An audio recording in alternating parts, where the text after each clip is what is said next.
ಎಕ್ಸಾಮ್ನಲ್ಲಿ 100 out of 100 ಬೇಕಂದ್ರೆ use ಮಾಡಿ. ಉತ್ತರ ಹೀಗೆ ಬರೆಯಿರಿ ಎನ್ನುವ ಒಂದು ವಿಡಿಯೋ ಬಗ್ಗೆ ಡಿಸ್ಕಸ್ ಮಾಡುತ್ತಿದ್ದೇವೆ. ಸ್ಟೂಡೆಂಟ್ಸ್, ನೀವು ಈ ವಿಡಿಯೋ ನೋಡ್ತಾ ಇದ್ದರೆ ಕೊನೆಯವರೆಗೂ ನೋಡೋಕ್ಕೆ ಟ್ರೈ ಮಾಡಿ, ತುಂಬ ಯೂಸ್ಫುಲ್ ಆಗುತ್ತೆ. ಫಸ್ಟ್ ಟ್ರಿಕ್, ನೀವು ಏನು ಮಾಡ್ತೀರಾ ಗೊತ್ತಾ? ಫಸ್ಟ್ ಆಫ್ ಆಲ್ ನೀವು ಎಡವಟ್ಟು ಕೆಲಸ ಮಾಡ್ತೀರಾ ಸ್ಟೂಡೆಂಟ್ಸ್. ಏನು ಅಂದರೆ, ಯಾವುದೇ ಪ್ರಶ್ನೆ ಓದಬೇಕು ಅಂದರೆ ಮೈಂಡ್ ಕಾನ್ಸಂಟ್ರೇಷನ್ ಇಂದ, body present and mind present ಇಂದ ಓದಬೇಕು, ಹೌದಲ್ವಾ? ಹಾಗಾದರೆ ಮಾರ್ಕ್ಸ್ ಗಳಿಸೋಕೆ ಸಾಧ್ಯ. ಇಲ್ಲ ಬಾಡಿ ಒಂದೇ ಪ್ರೆಸೆಂಟ್ ಇದೆ, ಮೈಂಡ್ ಆಬ್ಸೆಂಟ್ ಇದೆ ಅಂದರೆ ಎಷ್ಟು ಓದಿದ್ರು ನಿಮಗೆ ಎಕ್ಸಾಮ್ನಲ್ಲಿ ತುಂಬ ಅಂದರೆ ತುಂಬ ಡಿಫಿಕಲ್ಟ್ ಆಗುತ್ತೆ ಬರೆಯೋಕೆ. ಸೆಕೆಂಡ್ ಟ್ರಿಕ್ ಏನು ಮಾಡಬೇಕಂದ್ರೆ ಸ್ಟೂಡೆಂಟ್ಸ್, ಯಾರೇ ಆಗಿರಲಿ, ನೀವು ಮೊದಲು ಓದೋದು ಅಲ್ಲದೆ ಒಂದು ಸಾರಿ ಓದಿದ್ದನ್ನು ಕೂಡ ಬರೆಯಬೇಕು. ಓಕೆ, ಈಗ example, what is your name ಅಂತ ಒಂದು ಕ್ವಶನ್ ಇದೆ ಅಂದುಕೊಳ್ಳೋಣ ವಿದ್ಯಾರ್ಥಿಗಳೇ. ಹಾಗಾದರೆ ಈಗ ಏನು ಆಗುತ್ತೆ ಅಂದರೆ, ನಿಮ್ಮ ಮೈಂಡ್ನಲ್ಲಿ ಫಿಕ್ಸ್ ಆಗಿರೋದು ಏನು? What is your name? My name is Karthik ಅಂತ ಫಿಕ್ಸ್ ಆಗಿದೆ, ಹೌದಾ? ಹಾಗಾದರೆ ಅಲ್ಲಿ ಸೆಂಟೆನ್ಸ್ ಏನು ಮಿಸ್ಟೇಕ್ ಮಾಡಬಹುದು ಅಥವಾ ಮಾಡದೇ ಇರ್ಬೋದು ಅಂದರೆ, ಮೈ ನೇಮ್ ಈಸ್ ಅಂತ ಬರೆಯೋದು ಬಿಟ್ಟು ಮೈ ಈಸ್ ಕಾರ್ತಿಕ್ ಅಂತ ಬರಿಬೋದು. ನೇಮ್ ಅನ್ನುವ ಸೆಂಟೆನ್ಸ್ ಮಿಸ್ಟೇಕ್ ಮಾಡ್ತೀರಾ, ಇದು ನಿಮ್ಮ ತಲೆಯಲ್ಲಿ ಇರಲಿ. ಎಕ್ಸಾಂಪಲ್ ಹೇಳಿದ್ದೀನಿ, ಯಾರೂ ಮಾಡಲ್ಲ ಇಂತಹ ಮಿಸ್ಟೇಕು, ಬಟ್ ಎಕ್ಸಾಮ್ನಲ್ಲೇ ಅಂತೂ ಪಕ್ಕ ಮಾಡ್ತಾರೆ. ಅದಕ್ಕೋಸ್ಕರ ಯಾವುದೇ ಸೆಂಟೆನ್ಸ್ ಅನ್ನು ಮಿಸ್ಟೇಕ್ ಮಾಡಲಾರ್ದೆ ಪ್ರಾಕ್ಟೀಸ್ ಮಾಡಬೇಕು. ಈಗ ನಾನು ಇಂತಹ ಪ್ರಶ್ನೆಗೆ ಆನ್ಸರ್ ಓದಿದ್ದೀನಿ ಅಂದರೆ 2 or 3 ಟೈಮ್ಸ್ ರಿಪೀಟ್ ಬರೆಯಬೇಕು, ಒಂದು ರಫ್ ನೋಟ್ಬುಕ್ ತಗೊಂಡು. ಆಗ ನಿಮ್ಮ ಮೆದುಳಿನಲ್ಲಿ ನೆನಪಿನ ಶಕ್ತಿ ಹೆಚ್ಚು ಆಗ್ತಾ ಹೋಗ್ತದೆ, ಹೌದಾ? ಹಾಗಾದರೆ ಇನ್ನೂ ಹೆಚ್ಚು ಅಂಕ ಗಳಿಸಬಹುದು.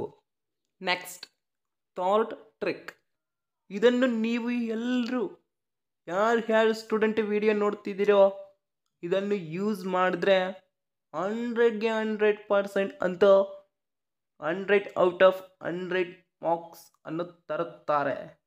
ಇದರಿಂದ ಕೂಡ ಅದು ಯಾವುದು? ಈಗ ಹೋದ ವರ್ಷ ಒಂದು 5-6 ವರ್ಷದ ಹಿಂದೆ, ಕಳೆದ ವರ್ಷದ ಹಿಂದೆ, ಇದು ಫೈನಲ್ ಎಕ್ಸಾಮ್ ಪೇಪರ್ಸ್ ಅನ್ನು ಸೀನಿಯರ್ಸ್ ಅವರ ಹತ್ರ ಅಥವಾ ಮೊಬೈಲ್ನಲ್ಲಿ ಡೌನ್ಲೋಡ್ ಮಾಡಿಕೊಂಡು ಒಂದು ಪ್ರಿಂಟ್ ಔಟ್ ಅನ್ನು ತೆಗೆಸಿ ನಿಮ್ಮ ಹತ್ರ ಇಟ್ಕೊಂಡು, ಆಗ ಆ ವರ್ಷ ಏನು ಕ್ವಶನ್ ಪೇಪರ್ನಲ್ಲಿ ಏನು ಕ್ವಶನ್ಸ್ ಬಂದಿದ್ದಾವೆ ಅನ್ನೋದನ್ನು ತೆಗೆದು ಏನು ಮಾಡಬೇಕಂದ್ರೆ, ಆ ಕ್ವಶನ್ನು ಒಂದೇ ಇರುತ್ತೆ. ಓಕೆ, ನೋಟ್ಸಲ್ಲಿ 7-8 ಕ್ವಶನ್ಸ್ ಬರ್ತಿರ್ತಾರೆ. ಆ ಕ್ವಶನ್ಸ್ ಎಲ್ಲ ಓದಿದ್ರೇ ನೀವು ಆ ಕ್ವಶನ್ ಎಕ್ಸಾಮ್ನಲ್ಲಿ ಬರೆಯೋಕ್ಕೆ ಸಾಧ್ಯ. ಫಸ್ಟ್ ಕ್ವಶನ್ ಇದೆ, ಆ ಫಸ್ಟ್ ಕ್ವಶನ್ನಲ್ಲಿ ನೋಟ್ಸ್ ಎಷ್ಟು ಬರ್ಸಿದ್ದಾರೆ? ಮಿನಿಮಮ್ 6-7 ಕ್ವಶನ್ಸ್ ಬರ್ಸಿದ್ದಾರೆ ಕ್ಲಾಸಲ್ಲಿ. ಹಾಗಾದರೆ ಆ 6-7 ಕ್ವಶನ್ಸ್ ಕೂಡ ಓದಬೇಕು. ಏಕೆ ಅಂದರೆ ಹೋದ ವರ್ಷ ಆ 6-7 ಕ್ವಶನ್ಸ್ನಲ್ಲಿ ಯಾವುದೋ ಒಂದು ಕೇಳಿದ್ದಾರೆ. ಈಗ ಯಾವುದು ಕೇಳ್ತಾರೋ ಇಲ್ವೋ ಅನ್ನೋದು ಕೂಡ ಗ್ಯಾರಂಟಿ ಇಲ್ಲ. ಎಲ್ಲಿಂದ ಕ್ವಶನ್ ಪೇಪರ್ಸ್ ತಯಾರಾಗಿ ಬರ್ತಾವೋ ಗ್ಯಾರಂಟಿ ಇಲ್ಲ. ಅದು ನಮಗೆ ಮೈಂಡ್ನಲ್ಲಿ ಫಿಕ್ಸ್ ಆಗಿಲ್ಲ. ಅದಕ್ಕೋಸ್ಕರ ನಿಮಗೆ ಗೊತ್ತಿಲ್ಲ, ಆದ ಕಾರಣ ನೀವು ಪ್ರತಿಯೊಂದನ್ನು ಓದಲೇಬೇಕು. Okay, trick 4. ಈ ಟ್ರಿಕ್ 4 ಇನ್ನೂ ತುಂಬ ಯೂಸ್ ಆಗುತ್ತೆ. ಕೊನೆಯವರೆಗೂ ನೋಡಿ. ನಿಮ್ಮ ಫ್ರೆಂಡ್ಸ್ಗೂ, ರಿಲೇಟಿವ್ಸ್ಗೂ, ವಾಟ್ಸಪ್ ಗ್ರೂಪ್ಸ್ಗೂ ತುಂಬ ಶೇರ್ ಮಾಡಿ. ಏಕೆ ಅಂದರೆ ನಿಮ್ಮಿಂದ ಅವರಿಗೆ ಸಹಾಯ ಆದರೆ ಅವರಿಂದ ನಿಮಗೆ ನಾಳೆ ಏನೊಂದು ಸಹಾಯ ಹಾಗೆ ಆಗುತ್ತೆ. ಸ್ಟೂಡೆಂಟ್ಸ್, ಯಾರೇ ಆಗಲಿ ಪ್ರತಿಯೊಬ್ಬರು 4 ಗಂಟೆಯಿಂದ 5 ಗಂಟೆಗೆ ಎದ್ದೇಳಬೇಕು.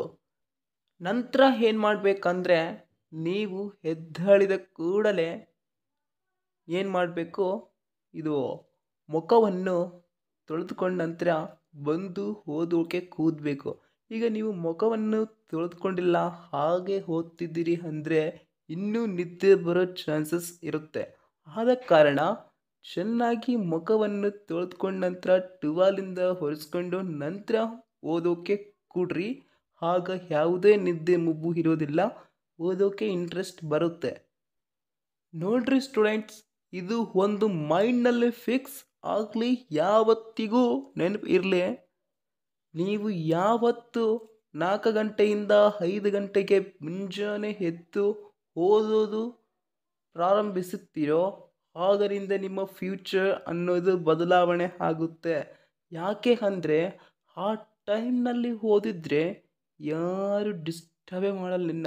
ನಿಮ್ಮ ತಂದೆ ತಾಯಿ ಆಗಿರ್ಬೋದು ಅಥವಾ ಬಂಧು ಮಿತ್ರರು ಯಾರೇ ಆಗಿರಲಿ, ನಿಮ್ಮನ್ನು ಡಿಸ್ಟರ್ಬ್ ಮಾಡೋರು ಇರಲ್ಲ. ಆ ಟೈಮ್ನಲ್ಲಿ ನೀವೇ ಇರ್ತೀರ, ಬುಕ್ ಇರುತ್ತೆ, ಏನಾದರೂ ಓದಿದ್ದನ್ನು ಪ್ರಾಕ್ಟೀಸ್ ಮಾಡ್ತಿರ್ತೀರ.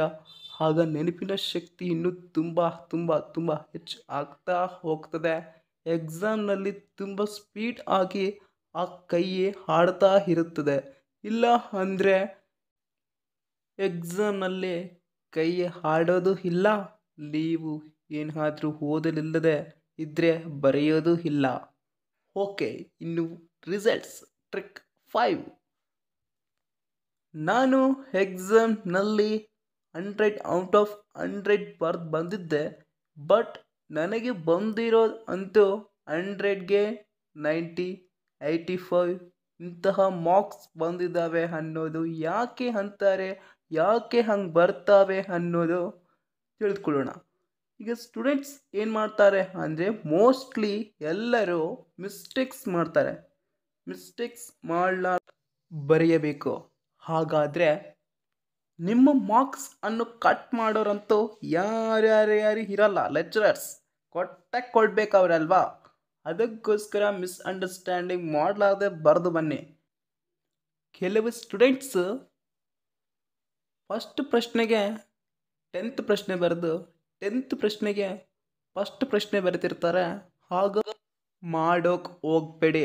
ತುಂಬ ಅಂದರೆ ತುಂಬ ಅಳ್ತೀರಾ. ಯಾಕಂದರೆ ಮಾರ್ಕ್ಸ್ ಕಟ್ ಆಗ್ತವೆ. ನೀವು ಪಾಸ್ ಆಗ್ತೀರೋ ಇಲ್ಲೋ ಫೇಲ್ ಅನ್ನೋದು ನಿಮಗೆ ತುಂಬ ಅಂದರೆ ತುಂಬ ಡೌಟ್ ಇರುತ್ತೆ. ಅದಕ್ಕೋಸ್ಕರ ತುಂಬ ಆಲೋಚನೆ ಮಾಡಿ ಚೆನ್ನಾಗಿ ನಿಧಾನಕ್ಕಾಗಿ ಬರೆದು ಬನ್ನಿ.